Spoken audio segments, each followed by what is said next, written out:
Son días clave para las cuentas de la Comunidad de 2017. Las bases de Podemos Aragón votan si respaldan o no los presupuestos autonómicos.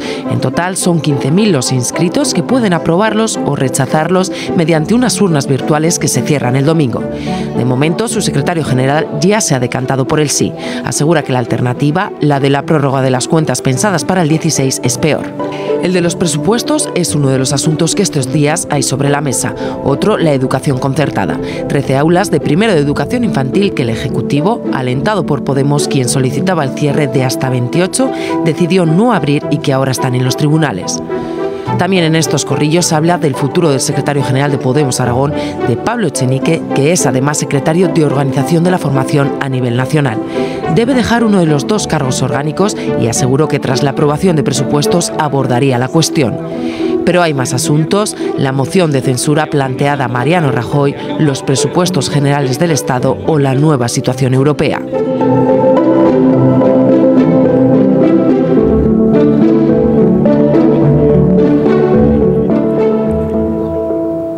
Con todos esos asuntos sobre la mesa, en medio de esas votaciones de los inscritos en Podemos y a 5 días de que se voten los presupuestos de Aragón en las Cortes, hablamos hoy aquí en Buenos Días Aragón con Pablo Echenique, que ya nos acompaña en plato. Pablo Carreras, buenos días. ¿Qué tal? Buenos días, Pilar. Buenos días a todos. Pues sí, en manos de los inscritos en Podemos está, por tanto, que se aprueben los presupuestos para este ejercicio en el que ya estamos. Pablo Echenique, ¿qué tal? Bienvenido, buenos días. ¿Qué tal? Buenos días. ¿Tendremos presupuestos la semana que viene? Bueno, yo espero que sí. Yo espero que el resultado de la votación sea que tengamos presupuesto. Yo he votado sí, aunque respeto las opciones de otros compañeros y compañeras que piensan distinto. Y yo espero que sí, porque creo que la alternativa, que es prorrogar los presupuestos de 2016, es en estos momentos peor. Pone en peligro algunas infraestructuras educativas, pone en peligro subvenciones a las ONGs, al tercer sector, y además le da más control al Ejecutivo sobre las cuentas. En el acuerdo al que hemos llegado con el PSOE no solamente hemos introducido políticas públicas que nosotros entendemos que son buenas para los aragoneses, sino que hemos aumentado el nivel de garantías de cumplimiento. Hay más garantías de cumplimiento ahora que las que había en el presupuesto del año pasado. Una prórroga significaría, bueno, pues que el Parlamento aragonés puede controlar menos al Ejecutivo del señor Lambán. Pero ese voto de Pablo Echenique por el sí, ¿es un voto convencido o es un voto por apoyar o que salga adelante un mal menor? Porque da la sensación de que usted apoya un mal menor. Obviamente no son nuestros presupuestos. El esquema de la negociación con el PSOE ha sido que nosotros hemos intentado arrancar del PSOE la máxima cantidad de compromisos, pero evidentemente no hemos llegado todo lo lejos que nosotros hubiéramos querido llegar. Se han constatado diferencias de modelo. En el tema de Sarga no hemos llegado todo lo lejos que hubiéramos querido en la recuperación de derechos de los bomberos forestales. En el tema de la agricultura no hemos llegado todo lo lejos que hubiéramos querido en ayudar a las pequeñas explotaciones agrícolas de Aragón, pero en otros puntos sí hemos avanzado y sí hemos introducido vías de futuro en la protección de la escuela pública, con garantías de construir todos esos coles que faltan en el sur de Zaragoza, pero también en otros sitios, una mejora de la ley de dependencia que el gobierno al principio nos decía que era imposible, pero a lo largo de las conversaciones conseguimos convencerlos de que desde la DGA se podía hacer. Entonces, bueno, digamos que hay unas vías de futuro que hemos conseguido introducir, pero también se ha constatado en las conversaciones con el PSOE que tenemos modelos distintos para Aragón. Por lo tanto, no es un sí entusiasta, es un sí que prefiere la aprobación de los presupuestos de este año frente a una prórroga que yo entiendo que sería peor.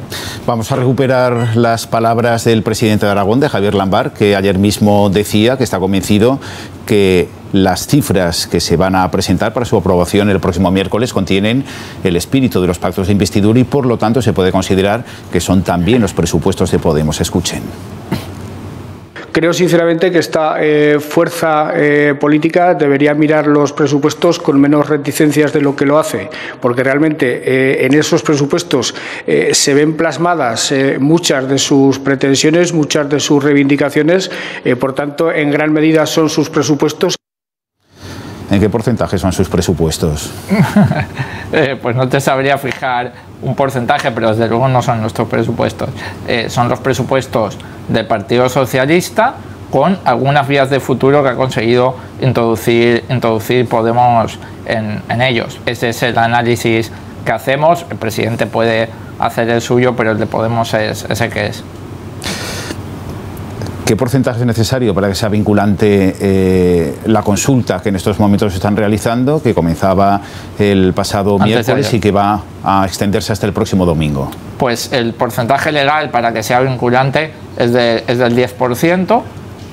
Si no se llega al 10% de los inscritos, tomará la decisión el siguiente órgano, que es el Consejo Ciudadano. Podemos, para que la gente nos entienda, el máximo órgano no es el secretario general, no soy yo, no es el Consejo Ciudadano, que es un grupo inicialmente de 35 personas elegidas por la gente, sino que es el conjunto de los inscritos, del orden de 15.000 personas que están inscritas en estos momentos en Podemos Aragón, aunque la inscripción está permanentemente abierta. Esa asamblea es el máximo órgano. Si la consulta a la Asamblea no es vinculante, pues el siguiente órgano, que es el Consejo Ciudadano, se reunirá y tomará la decisión, porque evidentemente hay pleno el día 10 y tenemos que emitir el voto. ¿Y si sale que no? Pues si sale que no, yo, desde mi punto de vista, no sería una buena noticia. Seguramente el Gobierno apostaría por la prórroga, aunque eso lo tendría que decidir el Gobierno. También podría traer un nuevo proyecto. Estaría la decisión en las manos del Gobierno. Yo creo que optaría por la prórroga y, como digo, creo que esa prórroga no sería buena. Creo que sería mejor aprobar los presupuestos, y por eso aprovecho para animar a la gente que vote, a que entre en participa.podemos.info, que es la página web donde votamos, y que emita su voto, porque la decisión es importante. Hablamos no solamente de la ley más importante del año, de hecho debería haber sido el año pasado si el Gobierno hubiera cumplido los plazos, sino que hablamos del segundo presupuesto de la comunidad de la legislatura, que es normalmente el presupuesto más importante de toda la legislatura, porque marca el ecuador de la legislatura. Usted ha hablado hace unos instantes de garantías, que han aumentado las garantías también de cara al Ejecutivo, en caso de que salgan adelante los presupuestos el próximo miércoles y, por lo tanto, que estén las cifras sobre la mesa y se pueda trabajar con ellas. ¿De qué forma ustedes van a exigir esas garantías y de qué forma van a controlar al Ejecutivo para que se cumplan? Porque durante el ejercicio pasado ya denunciaron que se habían movido partidas que en un principio se habían acordado. Correcto. Para que la gente no se entienda, los presupuestos son una promesa que hace el Ejecutivo, una promesa que puede cumplir o no cumplir. Y el Parlamento, el Legislativo, tiene algunos mecanismos de control, ¿no? El año pasado, en 2016, el Gobierno pues incumplió muchas de las promesas que había en esos presupuestos, y en estos hemos peleado duro por introducir nuevas garantías. ¿Qué garantías hemos conseguido introducir? Pues, en primer lugar, la disolución de la unidad de control de gasto, que era un mecanismo que utilizaba el señor Gimeno básicamente para implantar la austeridad en Aragón. Hemos llegado a un acuerdo con el Gobierno para suprimir ese mecanismo. En segundo lugar, hemos llegado a un acuerdo para que las modificaciones presupuestarias que se han aprobado con el acuerdo con Podemos no puedan ser revertidas con el voto del Partido Popular, como pasó el año pasado, que tengan que ser, en todo caso, dialogando con Podemos, y si son inevitables ya veríamos si habría que hacer alguna modificación. Y, en tercer lugar, pues el presidente del Gobierno ha decidido, ante la desconfianza no solamente de Podemos, sino de todos los grupos hacia el consejero de Hacienda, ha decidido asumir personalmente la responsabilidad de las actuaciones de la Consejería de Hacienda. Entendemos que todas estas garantías sumadas... ¿La responsabilidad o las relaciones con Podemos en ese aspecto? Bueno, yo entiendo que ambas cosas, pero digamos que lo importante, por lo menos desde nuestro punto de vista, es que de algún modo el presidente dice, bueno, me hago responsable de lo que se haga desde la Consejería de Hacienda, porque la verdad que la confianza de todos los grupos con el señor Gimeno está rota desde hace tiempo. Es decir, que el diálogo no se va a restablecer una vez aprobados los presupuestos. Bueno, nosotros hablamos con el PSOE permanentemente. Yo mismo ayer y antes de ayer hablé con el presidente del gobierno y los grupos parlamentarios hablan permanentemente. No estamos de acuerdo en muchísimas cosas, pero dialogar siempre dialogamos. Una de las exigencias que pusieron ustedes también sobre la mesa para llegar a ese acuerdo presupuestario era en relación con la educación, primar y favorecer la educación pública frente a los conciertos existentes. Ustedes planteaban poder cerrar hasta 29 unidades o no abrir, no recuperar esos acuerdos hasta en 29 unidades. Se han quedado finalmente en 13. Hay una serie de medidas cautelares y cautelarísimas en relación, no lo hemos oído hablar después de todo este asunto de la concertada. Bueno, pues nosotros estamos, diría que sorprendidos, aunque no sé tampoco si tan sorprendidos por la actuación de la justicia, ¿no? De la misma manera que una persona que roba gallinas no recibe el mismo tratamiento que el señor Urdangarín, parece que la escuela pública en Aragón no recibe el mismo tratamiento por parte de la justicia que la escuela privada concertada. En la época de Luisa Fernanda Rudy, 2.500 profes fueron puestos de patitas en la calle en la educación pública. Se cerraron 220 vías en Aragón de la educación pública y no vimos esta celeridad judicial, este actuar de oficio, revertir decisiones políticas por parte del Poder Judicial. Sin embargo, cuando se llega a un acuerdo muy modesto, muy moderado, que no implica despidos de profesores de la privada concertada, porque nosotros somos gente decente y aunque tengamos un modelo público no nos gusta que la gente se quede sin trabajo, rápidamente, con una celeridad inusitada, incluso trabajando de noche, vemos cómo la justicia actúa contra los acuerdos. Parece que hay dos varas de medir, dependiendo de cuáles sean los intereses que hay que defender, y podría decir que estamos sorprendidos, pero la verdad es que no nos sorprende demasiado. Esperamos que los recursos que se van a plantear desde la Consejería de Educación prosperen y que ese reequilibrio de la oferta, que tiene como único objetivo proteger la educación pública en Aragón y parar esa sangría que se estaba llevando a cabo desde que vivimos esos 4 años fatídicos para la educación pública del gobierno del PP y PAR, pues se pueda un poco parar. Nosotros tenemos claro cuál es nuestro modelo y por eso lo hemos defendido. ¿Y Podemos está hurtando el derecho a la libertad de centro de los padres? En absoluto. De hecho, los padres siguen teniendo la misma libertad de centro porque no hay ningún cole privado concertado que deje de ofertar en un barrio donde ofertaba y sigue habiendo múltiples opciones en cada barrio. En todo caso, nosotros entendemos que hay consideraciones de orden superior que tienen que ver con la no segregación, con el no segregar a los alumnos por su nivel económico, que tienen que ver con el no cobro de cuotas entre comillas voluntarias, pero que realmente son ilegales, porque la escuela privada concertada está sufragada con dinero público. Nosotros entendemos que la calidad de la enseñanza y la igualdad son principios que van antes, pero en todo caso lo que se llama la libertad de elección sigue estando garantizada y además, como digo, sin ningún tipo de despidos en la privada concertada, que es lo contrario de lo que hacía antes el Partido Popular, echando a profes de la pública por centenares.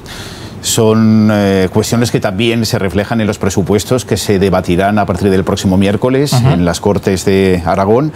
Una vez que pase ese momento, ¿qué hará Pablo Echenique? ¿Se quedará en Aragón, optará por el cargo orgánico y por tanto se irá a Madrid?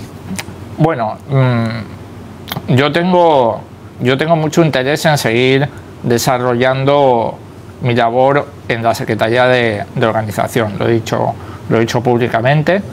Además, creo que en el último Congreso Estatal la gente me votó para eso, pero también tengo mucho interés en que las cosas sigan funcionando igual de bien que funcionan ahora en Podemos en Aragón. Y por eso quiero debatirlo con todo el mundo, con todo el grupo parlamentario, con todos los consejeros del Consejo Ciudadano, con la gente de los círculos, y como hemos estado inmersos en el trámite presupuestario, hemos podido tener algunas conversaciones informales, pero no hemos podido meternos a fondo con la renovación de los órganos en Aragón. De todas maneras, ¿a usted qué le pide el cuerpo? A mí me gustaría continuar con mi tarea como secretario de organización, que apenas está empezada. Además, creo que en Aragón hay una cantera pues muy importante. Creo que de todas las comunidades autónomas de nuestro país, en Aragón es donde Podemos, bueno, pues es uno de los sitios donde Podemos es muy fuerte, donde tenemos muy buenos cargos públicos, muy buenos cargos orgánicos, mucha potencia en las bases, es donde hay más círculos de Podemos por habitante que en todo el Estado. Eso habla de muy buen trabajo también en las bases, y en ese sentido digamos que yo optaría por continuar mi trabajo como secretario de organización, pero no quiero hacerlo antes de hablar con todo el mundo y llegar a acuerdos que permitan que sigamos trabajando en Aragón igual de bien que desde mi punto de vista lo hemos hecho hasta ahora. Y además con un panorama por delante, digamos que intenso, no solo por los presupuestos, que también están ya en tramitación parlamentaria en el Congreso de los Diputados, sino también con esa voluntad de presentar una moción de censura. Sabiendo o presumiendo que no va a salir adelante, ¿cuáles han sido las razones por las que se presenta?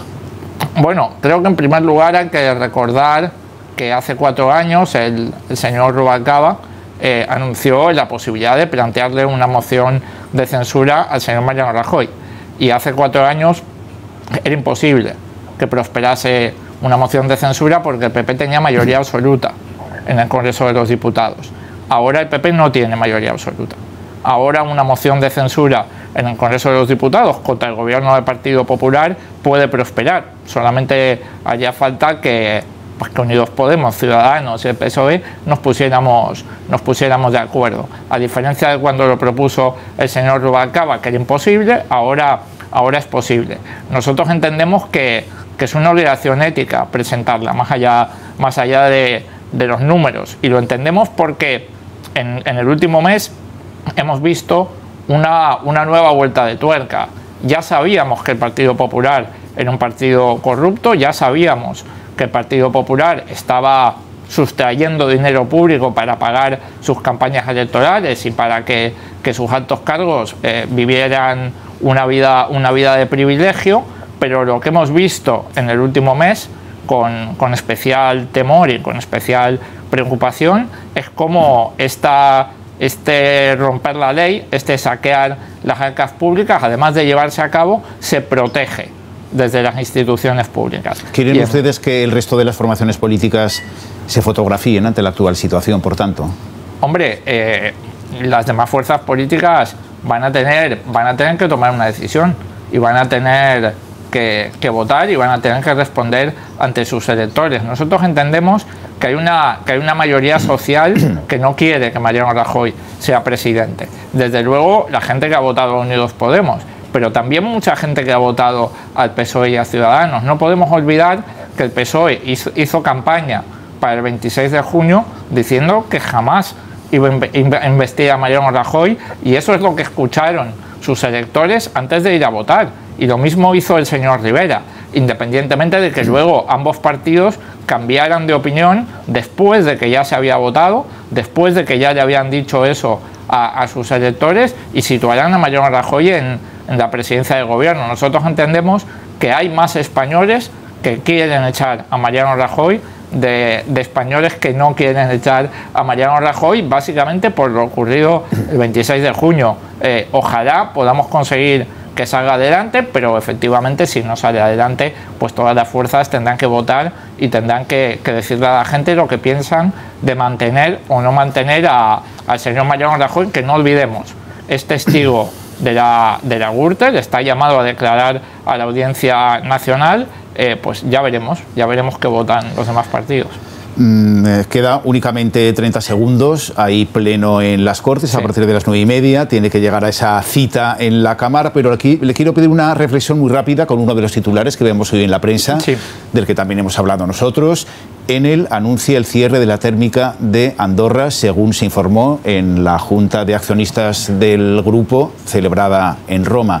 ¿Qué valoración hace de esta información? Que no se van a invertir los 200 millones de euros necesarios para que la planta de Andorra se someta a las exigencias europeas medioambientales. Bueno, pues es un tema que nos preocupa enormemente. Desde que Podemos Aragón está en el Parlamento aragonés, hemos sido los que hemos liderado, en primer lugar, el consumo de carbón autóctono. Mientras se siga consumiendo carbón en España, no vemos por qué tiene que ser importado, o no vemos por qué tiene que haber fondos de inversión como Goldman Sachs que especulan con el carbón y que evitan que el carbón de Teruel se pueda utilizar en nuestras centrales. Y en segundo lugar, creo que es la consecuencia esperable que tiene lugar cuando uno vende las empresas públicas de nuestro país, como se vendió Endesa, cuando uno además se la vende a países extranjeros, como es el caso de Enel, ¿no?, de la empresa Enel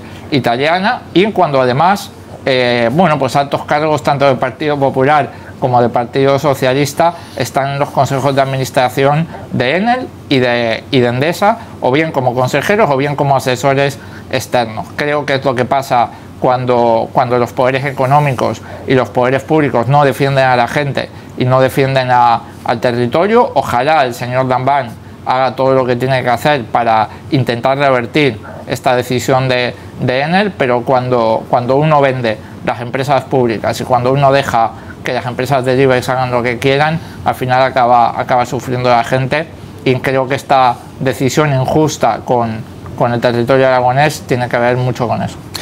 Pablo Echenique, secretario general de Podemos Aragón, secretario de organización también a nivel nacional, muchas gracias, ha sido un placer conversar con usted como siempre. Buenos días. Buenos días.